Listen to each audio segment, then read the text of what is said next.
Troisième édition du Gala de reconnaissance des bénévoles à Saint-Pamphile. Nouveau programme de sensibilisation à l'environnement pour les jeunes. Bientôt, la 4e édition de la fête des semences à La Pocatière.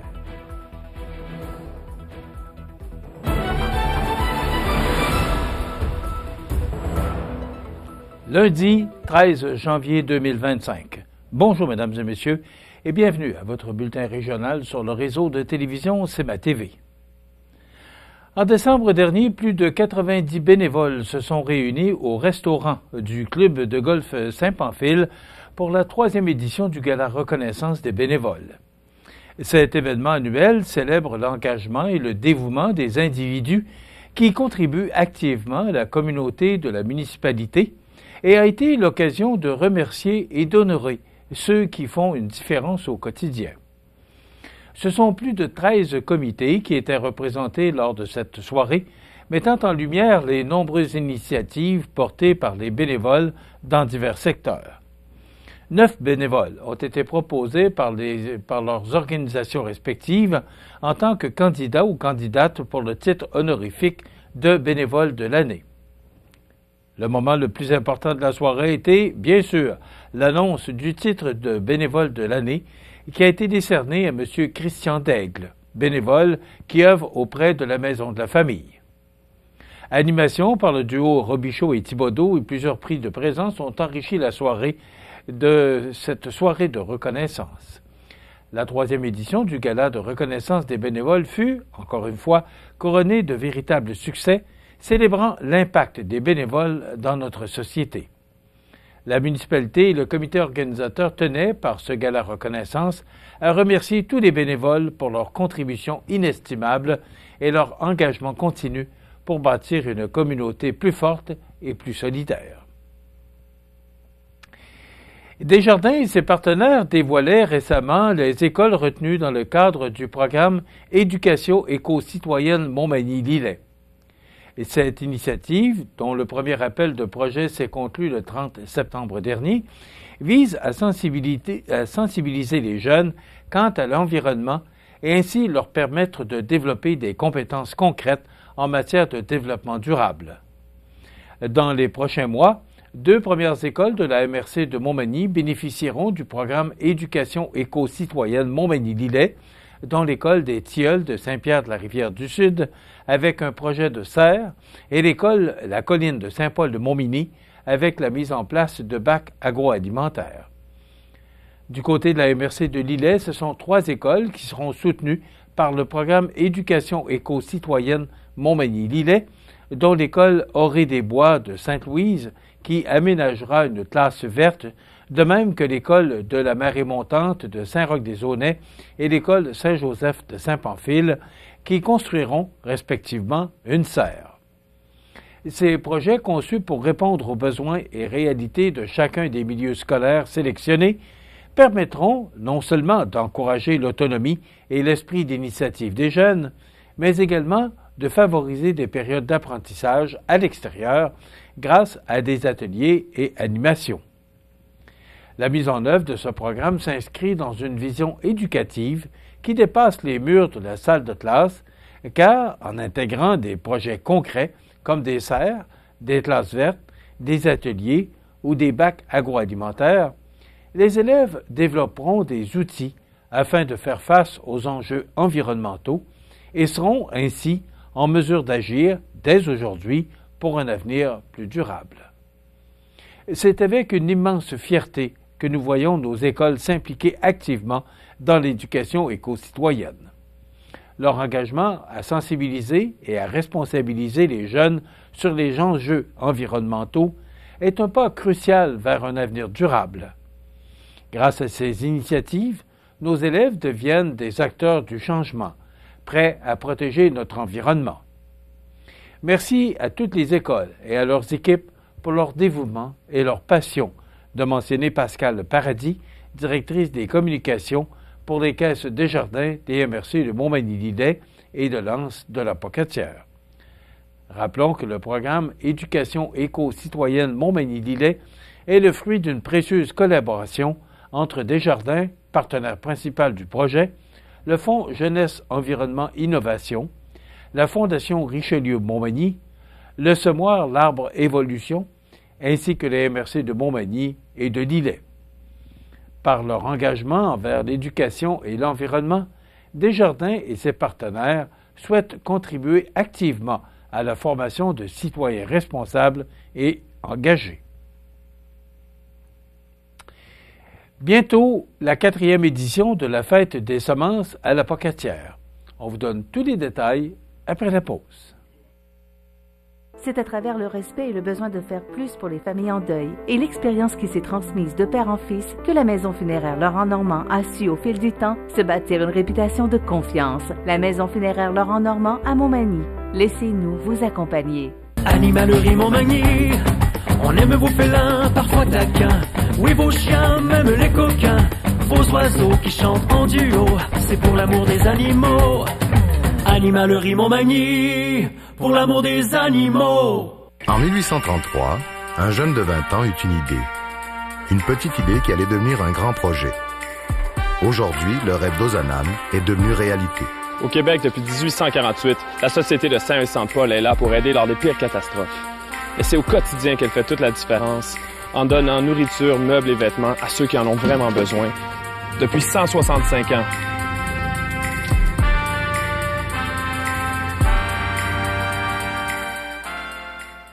Vous regardez CMA TV, le réseau de l'information sur la Côte-du-Sud. Le 25 janvier prochain, plusieurs nouveautés seront présentées dans le cadre de la 4e édition de la Fête des semences qui se tiendra à l'Institut de technologie agroalimentaire du Québec de la Pocatière, l'ITAC. Sous le thème « Cultiver le patrimoine », cette 4e édition tiendra des ateliers jeunesse et activités éducatives qui s'ajouteront à la programmation traditionnelle afin d'offrir une expérience diversifiée répondant à tous les goûts et stimulant votre curiosité. Cette année, en plus de la halte garderie qui se transformera en véritable espace jeunesse, des activités pour les enfants de 2 à 12 ans seront présentées, dont 2 ateliers 5 épices accessibles sur inscription seulement. Coeco sera sur place avec sa fresque agro-environnementale afin d'informer et de sensibiliser les personnes aux différents enjeux environnementaux liés à l'agriculture. De plus, 7 semenciers seront présents afin d'offrir une grande variété de semences de qualité supérieure, dont des semences de légumes, de courges, de fleurs, d'herbes et de mycélium. Les semences vendues à la fête, en plus d'être écologiques et sans organismes génétiquement modifiés ou OGM, sont produites dans le respect de l'environnement. Certains exposants compléteront l'offre d'articles reliés à l'horticulture, alors que d'autres présenteront des produits originaux tels que hydrolat, artisanat, produits cosmétiques et autres. Dès 9h30 le matin, Suzanne Hardy de l'organisme Enraciard présentera une conférence sur le patrimoine végétal de la région. Cette présentation vise à faire connaître certains arbres remarquables, des végétaux horticoles dits heirlooms et des plantes indigènes typiques de notre territoire. Suivra Benoît Cormier, formateur en produits forestiers non ligneux, qui parlera de l'implantation et l'utilisation de certaines espèces.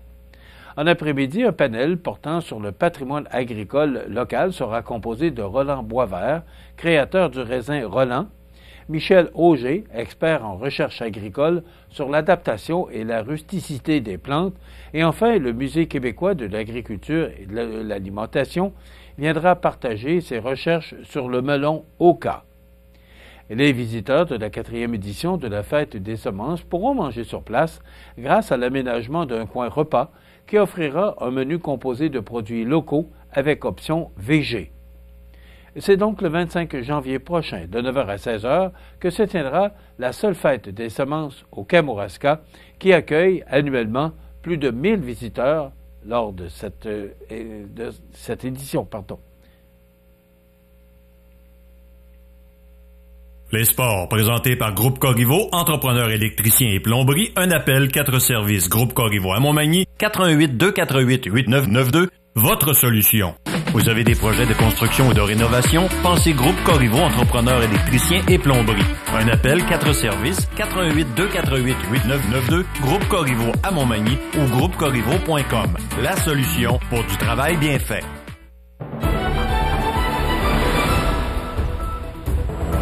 Au sport, voici le résultat des matchs disputés en fin de semaine dernière dans la Ligue junior 3A par l'Everest de la Côte-du-Sud et dans la Ligue junior 2A par le Caron Industrie. D'abord, en raison d'un bris de la surfaceuse en octobre dernier, la deuxième fin de semaine de l'Everest était très chargée. En effet, la troupe de Simon Lebrec affrontait coup sur coup les Braves de Valleyfield, les Cobras de Terrebonne et les Condors du cégep Beauce-Appalaches. La troupe de Simon Lebrec a amorcé sa fin de semaine sur le bon pied avec un gain décisif de 9-1 contre Valleyfield. Samedi et dimanche, l'Everest avait la lourde tâche d'affronter les Cobras de Terrebonne ainsi que les Condors du cégep Beauce-Appalaches. Samedi, en fin d'après-midi, les Cobras l'ont emporté par la marque de 6-4. Dimanche, les Condors ont de nouveau joué le même tour en prenant les devants 4-0 en début de rencontre. La formation de Simon Lebrec va également se retrousser les manches en deuxième et troisième période. Elliott Chaput profite d'un rebond pour inscrire l'Everest au pointage. Xavier Fournier et Rémi Guy, la nouvelle acquisition de la Côte-du-Sud, touchent la cible pour une première fois dans la Ligue de hockey junior 3A du Québec pour ramener l'Everest à 2 buts. Néanmoins, Tristan Giroux a brisé toute chance de remonter en scellant l'issue de la rencontre avec un gain de 6-3 des Condors. Du côté du Caron Industrie de la Ligue junior 2A, match à oublier hier soir du côté de Saint-Romuald alors que l'équipe manimontoise s'est inclinée 5-0 face à l'Expert Lévis. Le joueur du match Pro Mutuelle Assurance Côte-Sud est allé au gardien de but Gabriel Tremblay qui a été solide tout au long du match. L'équipe prendra la route pour Clermont pour participer au tournoi junior qui débute vendredi avec 2 matchs à disputer, dont le premier prévu pour midi. Le week-end des 21 et 22 décembre marquait une autre étape importante dans la saison compétitive de Magny Gym avec 2 événements clés. En effet, le défi du 21 décembre et la compétition régionale du 22 décembre ont confirmé la solidité du club sur la scène gymnique régionale, ces 2 journées étant empreintes de dépassement de soi et de grâce. La compétition des filles mettait en lumière la rigueur, l'engagement des jeunes gymnastes dont plusieurs participaient à leur toute première évaluation officielle. Chaque gymnaste a démontré une maîtrise singulière des éléments gymniques résultant d'une préparation minutieuse et d'un encadrement attentif, moment marquant pour les gymnastes d'une véritable promesse d'avenir pour le club. Le lendemain, Magny Gym se distinguait par une présence massive de plus de 40 gymnastes inscrites témoignant de la vitalité et l'ampleur du club. Cette compétition a également marqué les débuts d'Ophélie Messervier en tant que juge et spécialisée au bar et à la poutre. Ophélie a brillamment fait ses premiers pas, représentant fièrement le club dans son nouveau rôle. En tant qu'entraîneuse régionale, Claudie Morin et Annabelle Caron ont relevé le défi de leur première compétition. Leur implication, combinée à l'entraînement intensif des gymnastes, a porté ses fruits, résultant de nombreuses médailles et rubans remportés sur les 4 appareils, soit le saut, les barres, la poutre et au sol. Les performances de ce week-end jettent les bases d'une saison riche en réussite tout en consolidant la réputation de Magny Gym sur la scène régionale. M. Robert Mécaille, directeur général du club, souligne avec une immense joie et fierté voir autant de nos gymnastes, juges et entraîneuses réunis autour d'un même objectif est un véritable enjeu méritoire et ajoute que ces performances sont le reflet d'un travail d'équipe exceptionnel et d'une volonté commune de dépassement qui inspire toute la communauté manimontoise. Ces 2 journées soulignaient le potentiel des gymnastes, l'expertise des entraîneurs et l'appui infaillible de toute la communauté de Mani-Gym. Voilà ce qui complète votre bulletin d'actualité pour aujourd'hui, lundi 13 janvier. Dans un moment, les prévisions de la météo et l'état des routes. Voilà, c'est tout pour l'instant. Bonne journée et bon début de semaine, mesdames et messieurs. Pour rejoindre la salle de nouvelles de CMA-TV, nouvelles au pluriel @cmatv.ca ou encore 88 241 13 13 poste 226. Les prévisions de la météo. Une présentation de Promutuelle Assurance Montmagny-Lillet. Toujours à l'écoute de vos besoins.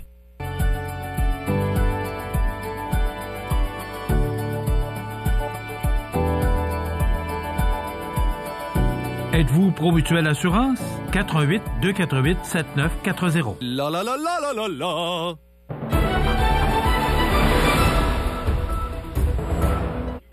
Alors, le soleil s'est fait très timide en fin de semaine et se fera timide toute la semaine, alors que Galarno devrait se cacher sous les nuages tout au cours de la semaine, du moins.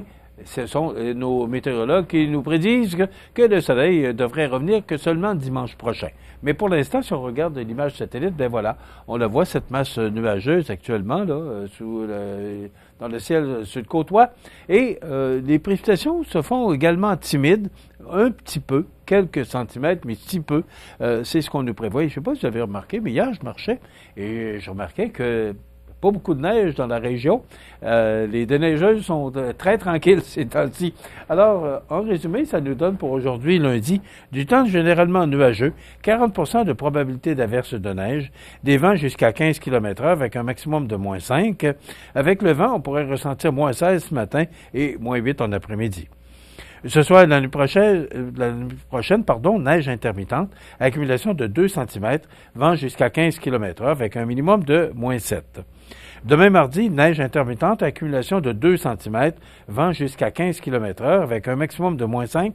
Avec le vent, on pourrait ressentir moins 7 demain matin et moins 12 en après-midi. Pour mercredi, du temps nuageux avec un maximum de moins 6. Jeudi, du temps nuageux, maximum de moins 7. Vendredi, du temps nuageux avec un maximum de moins 5. Et pour la fin de semaine, mais c'est très loin de nous, ça peut changer, du temps nuageux. Mais le retour du beau temps, du soleil du moins, pourrait se faire dimanche. Les normales de saison, ce temps-ci de l'année, sont de moins 8 le jour, moins 19 la nuit. Le soleil s'est levé à 7h25 et se couchera à 16h17, les journées qui rallongent lentement, mais sûrement. Il fait actuellement moins 7 degrés à l'extérieur des studios de CMA-TV. Les vents soufflent de direction sud-ouest à 9 km/h. L'humidité est à 84% et la pression barométrique est à 101,4 kPa. Donc, en résumé, c'est du temps nuageux, quelques flocons de neige au cours des prochains jours, mais rien de bien important. Et le soleil pourrait nous revenir que seulement dimanche prochain. Maintenant, pour le menu de notre émission de ce lundi 13 janvier, dans un moment, on vous présente Marc Fournier, qui est président fondateur de Gladius International, qui nous présentera des jeux de société qu'on peut utiliser là, pour le mois de janvier, février, des mois qui sont plus frisquets. Il nous incite à rester à l'intérieur de la maison. Et on recevra pour la première fois cette année Mme Nicole Robert, directrice générale de la Chambre de commerce et industrie de la MRC de Montmagny. Et bien sûr, on va parler d'actualité. C'est le menu de cette émission du 13 janvier. Je vous souhaite donc une excellente émission à notre antenne.